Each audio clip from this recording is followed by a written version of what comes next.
종합제 TV 시청자 여러분 안녕하십니까?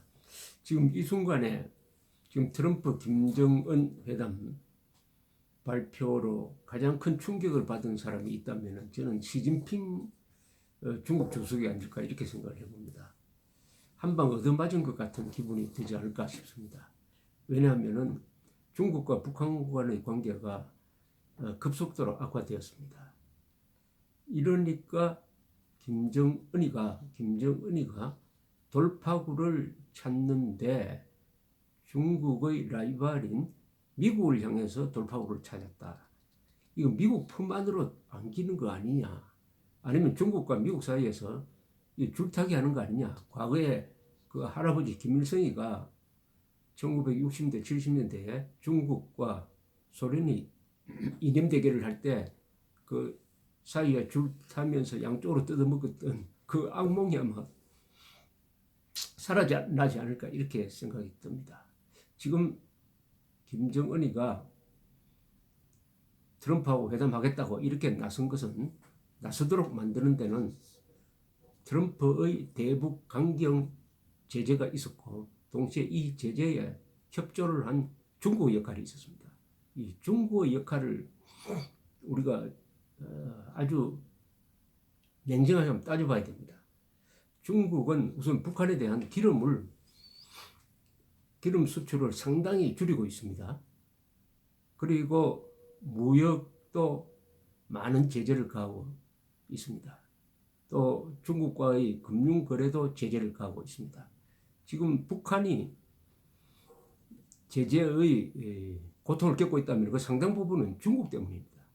그런데 아시다시피 중국과 북한은 군사동맹국입니다. 군사동맹국끼리 이렇게 제재를 한다는 것은 이미 그 관계가 정상이 아니라는 것이죠. 그 제재 중에서도 여러 질이 있는데 더구나 기름을 줄인다는 것은 이건 전략물자인데 사실은 적대국에 대해서 하는 것이지 동맹국에 대해서 기름 줄이는 제재를 가하면 그때부터 동맹관계가 아닌 것입니다. 그러니까 중국과 북한 사이에 얼마나 관계가 나빠졌느냐 하는 것은 김정은이가 실권자로 등장한 이후 지난 8년 동안 한 번도 시진핑을 만난 적이 없다는 사실입니다. 시진핑. 그러니까 이번 이 역사적 회담이 될 가능성이 많은 트럼프 김정은 회담의 역사적 의미의 하나가 김정은이가 시진핑보다 트럼프를 먼저 만나는 사실입니다. 지금 그러면 무슨 이거부터 따져봐야 되겠습니다. 왜 그러면은 중국이 대북 제재에 협조하게 되었느냐? 그것은 트럼프가 강경하게 중국을 밀어붙이면서 만약 협조하지 않으면 중국에 대한 경제 제재를 하겠다, 금융 제재를 하겠다는 이 엄포에 눌려버린 측면도 있습니다. 그건 여러 가지 이유 중에 하나입니다. 그보다 근본적으로는 북한 정권의 존재에 대한 계산이 달라진 것이죠. 지금까지는 북한 정권은 뒷문을 지키는 미친 개다.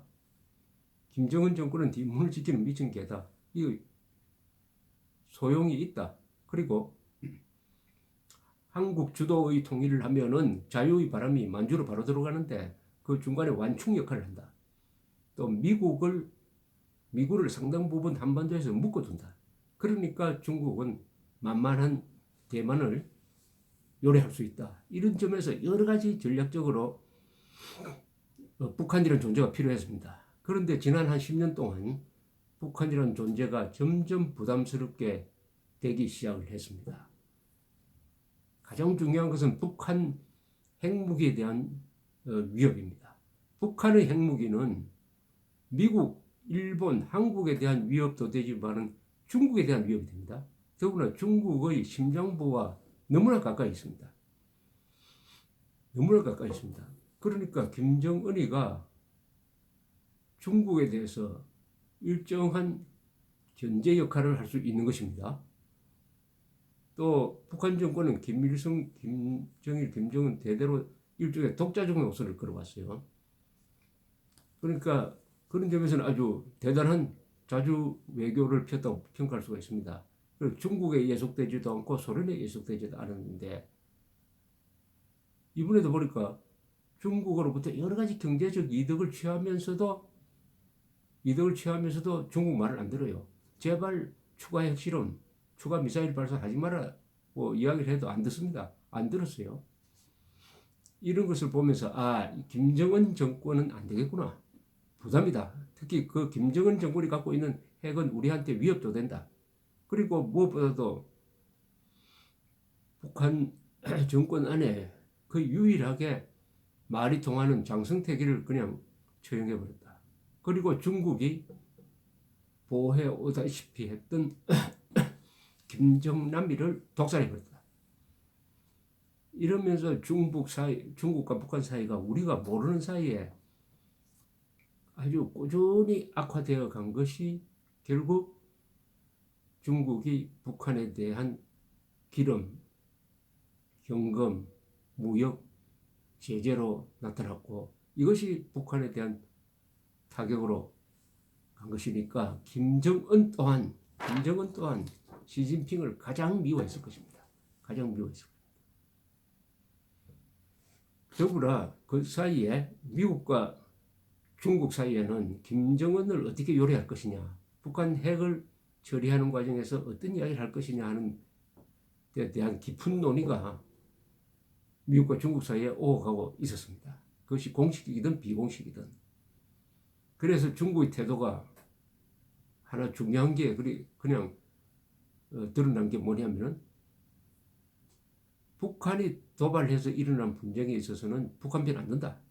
두 번째, 미국이 북한 핵시설을 제거하는 제한된 공격을 할 때는 중국은 눈 감아 있겠다. 눈 감아 버리겠다. 다만 미군이 북한 지역으로 들어오면은 그때는 중국군도 개입한다 하는 이 정도의 선으로 물러났던 것입니다. 그러니까 김정은으로서는 가장 큰 위협이 압도적 미국 공군력이 자신을 말살시키기 위해서 공격을 하는 것인데 그것을 중국이 막아줘야 될 텐데 그것을 중국이 허용하는 것처럼 되니까 화도 날 뿐만 아니라 불안하게 된 것이죠. 그래서 이 전략 구도를 바꿔야 되겠다. 전략 구도를 바꾸는 것은 미국과 중국 사이에서 줄타기를 해야 되겠다.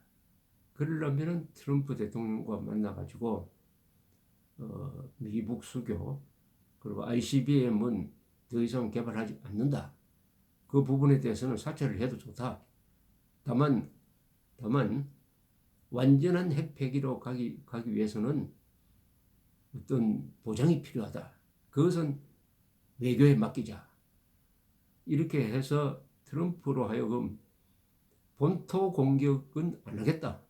미국에 대한 본토 공격, ICBM 공격은 안 하겠다는 약속을 하나 하고 나머지는 시간을 벌어서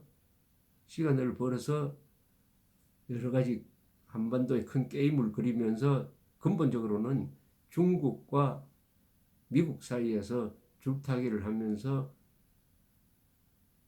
제재를 완화하고 한국을 말하자면 동네북으로 만들어가지고 한국으로부터 여러 가지 지원을 받아가지고 군사적 공격도 막고 경제적 제재도 풀고 또는 경제적 이득을 얻고 그런 틀을 만들기 위해서 평화회담 하자든지 하는 또는 주한미군의 위상 변경이라든지 이런 카드를 들고 나와서 일단은 상당 기간 한반도를 둘러싼 회담이 아주 빈번하게 이루어지는 그런 상황을 조성해버리면은 일단 김정은으로서는 국가 체제 생존 차원의 위기에서는 벗어날 수 있다.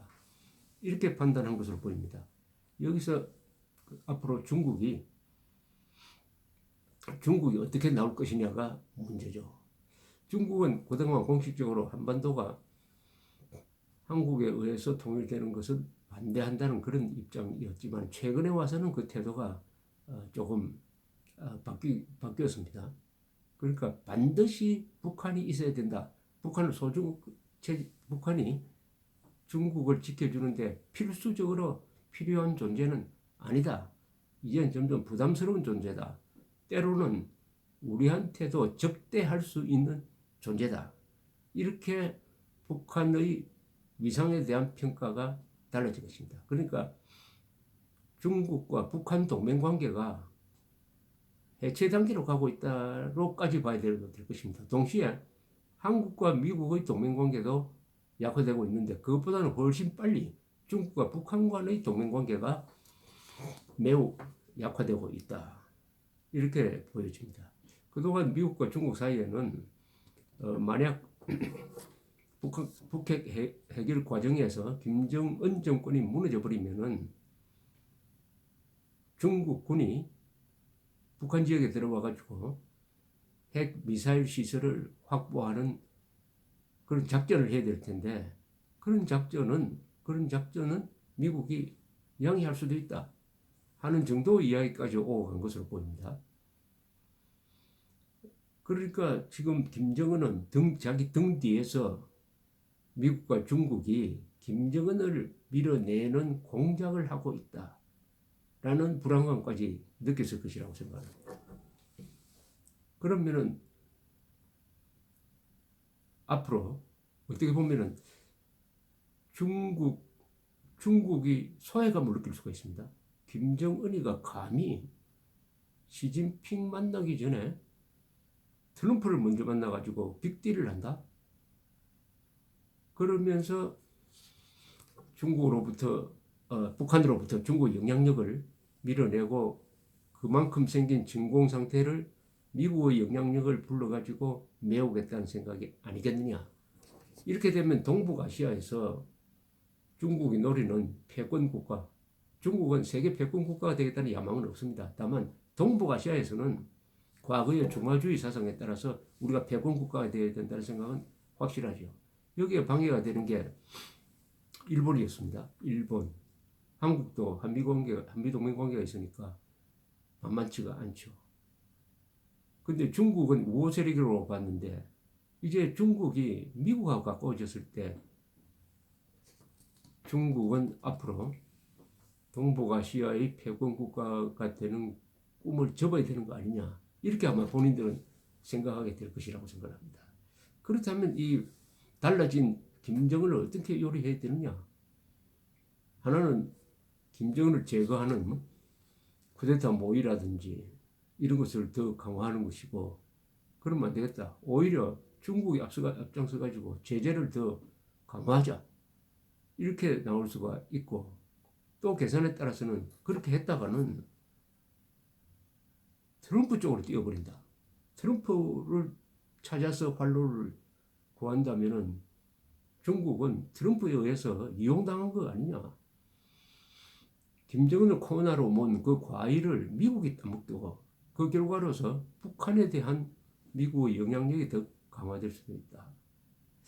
그러면 다시 북한의 관심을 사기 위해서 제재에서 이탈해가지고 기름 줄인 것을 다시 풀어준다든지 하는 이런 것도 가능하다고 생각합니다.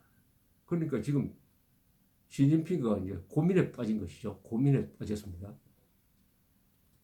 최근에 중국의 그 군사적 상황을 보면은 이 동북 삼성에 약 5만 명의 공안이 있는데 그 이외에 3개의 군이 약 20만 명을 거기에 지금 대기시켜 놓고 있습니다. 약 20만 명 병력이 있으니까 북한에서 급변 사태가 일어나면은 20만 명이 투입돼 가지고 가장 중요한 북한의 핵 시설을 장악할 수 있는 포진이 이미 되어 있습니다. 미군은 한국에 2만 8천 명밖에 없지만은 중국군은 두만강, 압록강 넘어서 20만 명이 기다리고 있고 여기에 공항까지 하면은 한 25만 명의 병력을 갖고 있다. 아주 가까운 데 갖고 있죠. 그러니까 급변 사태가 북한에서 나면은 가장 먼저 대규모 병력을 보낼 수 있는 것이 중국인 것입니다. 미국은 이 점을 고려하지 않을 수 없으니까 오히려 중국과 미군이 같이 합동작전을 해가지고 북한의 핵시설을 장악하는 이런 구상까지도 아마 하고 있는 것으로 보입니다. 자, 그러면은 중국과 북한 이제 이 어떻게 보면은 앞으로 이 회담이 두 가지가 이제 세 가지가 지금 예상되어 있습니다. 4월 중에 4월 말에 문재인, 김정은의 평화 판문점 회담이죠. 그리고 4월 중에 아베 일본 수상이 트럼프를 만나러 갈 겁니다. 트럼프를 만나러 가서 김정은하고 만났을 때 이건 꼭 챙겨달라. 그 중에 하나가 납북자죠. 일본인 납치자를 다 그대로 송환받는 여기에 협조를 해달라. 아마 조건을 김정은 만나면 반드시 이것을 약속을 받아라. 일본인 납치자 송환. 그러면서 절대로 완전한 핵폐기를 해야 된다. 무수단 노동미사일 같은 단거리, 중거리 핵미사일을 그냥 온전시키기는 ICBM만 없애는, 그러니까 미국에만 유리한 그런 합의를 하면 안 된다. 이렇게 아마 다짐을 받으려고 할 것입니다. 솔직한 대화가 오가면 아베 수상이 이렇게 이야기할지도 모르죠. 만약 완벽한 핵폐기가 이루어지지 않으면은 일본 국민들은 미국을 믿을 수가 없다. 그러니까 일본도 핵무장하는 쪽으로 나갈 것이다. 이렇게 아마 압박할 가능성도 있습니다. 미국이 동북아시아에서 가장 두려워하는 것 중에 하나가 일본의 핵무장입니다. 일본은 작심만 하면 한 6개월 만에 최초 핵폭탄을 만들 수 있고, 이 GDP의 한 3%를 쓰면은 10년 안에 중국을 능가하는 핵 대국이 됩니다. 핵 대국이 됩니다. 그렇게 되면 어떻게 되냐? 미국 말을 안 듣게 되죠. 핵 우산에 의존하고 미국의 핵 우산에 의존했기 때문에 일본이 고분고분합니다. 그러나 자체 핵무장을 하게 되면은 더불어 그게 중국하고 맞먹는 핵무장 국가가 되었을 때 미국 말을 안 듣게 되는 것이죠. 그것은 2차 세계대전 이전으로 돌아가는 겁니다. 그렇게 됐을 때 미국 세계 전략이 본격적으로 흔들려 버린다고 생각을 합니다. 아주 복잡한 함수가 지금 오가고 있습니다. 한국, 북한, 일본, 중국, 미국, 이 5개의 국가 이익이 여러 가지로 엉켜서 돌아가는데, 어쨌든 지금 이 순간 가장 머리가 복잡해진 사람이 시진핑이다. 시진핑. 이 중국 사람들은 어떤 외교 문제가 생기면 하여튼 역사적 맥락에서 보려고 합니다. 아마 지금 시진핑은 당나라 고종의 심정이 아닌가 생각이 듭니다. 당나라 고종 때 그 선대가 태종인데 태종 무열왕이 신라의 김춘추와 합의한 것이 말하면 나당동맹입니다. 나당동맹으로 해가지고 결국 백제 고구려를 멸망시켰습니다. 그때까지는 나당이 같이 갔어요. 신라와 당이 같이 가다가 고구려를 멸망시킨 순간 당나라가 신라까지 먹어가지고 한반도 전체를 식민지로 만들려고 그랬습니다. 이때 신라가 딱 반발해가지고 당나라와 7년 동안 결전을 합니다. 국내에서 비교가 안 되는데 천우신조로 지금 티베트에 있던 토번이라는 세력이 반란을 일으켜서 수도 서안을 향해서 막 진격하고 하니까 양면 작전을 할 수가 없어가지고 당고종은 마지막에는 한반도를 신라한테 주어버리고 철수합니다. 그게 서기 676년이죠. 평양에 세웠던 안동도호부라는 일종의 총독부를 요동지방으로 물림으로써 한반도가 신라의 터전이 되고, 그때는 무슨 평양 원산선 이남만 차지했습니다만 그 뒤에 세종 때까지 계속 북진 정책을 펴서 오늘날의 한반도가 우리 한민족의 보금자리가 되었습니다. 이런 것을 기억하는 중국 사람들은 신라라는 나라가 대단하다. 자기들의 도움을 받아가지고 목적을 달성한 다음에 자기를 내쫓아 버렸다. 그런데 신라는 중국의 패권에는 도전하지 않는다. 그렇다면 신라를 굳이 짓밟을 필요 없다. 공존하자. 또 신라 사람들이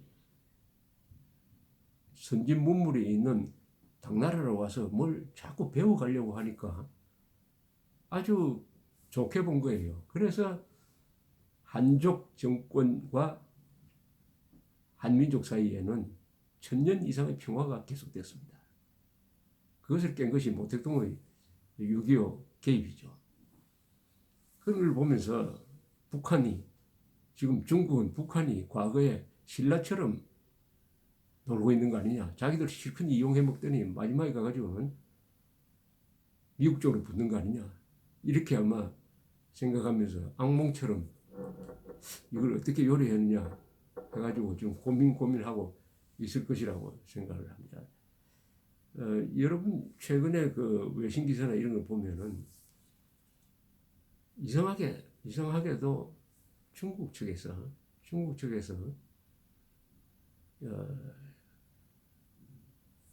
한국과 문재인 대통령과 김정은 사이에 밀접한 이런 대화가 오가는 것을 썩 내키하지 않는다는 느낌을 받으셨을 것이라고 생각합니다. 썩 내키하지 않는 게. 그게 바로 저렇게 하다가 트럼프, 김정은 단판으로 가버리면은 중국은 구경꾼이 된다. 이런 걱정 때문이 아니었느냐 생각하는데 그게 현실로 됐습니다. 어떻게 보면은 21세기판 동북아를 무대로 한 삼국지적 상황이 지금 벌어지고 있습니다. 그런 점에서는 참 구경꾼 입장에서는 흥미로운데 대한민국은 그 주된 키 플레이어가 다 핵무장을 하고 있고, 뭐 일본은 준핵무장 국가인데 우리만 핵을 가지고 있지 않다. 핵을 갖지 않는 나라가 핵 가진 나라의 게임에서 희생될 수도 있지 않느냐. 그것을 막을 사람들은 이 깨어있는 국민입니다. 감사합니다.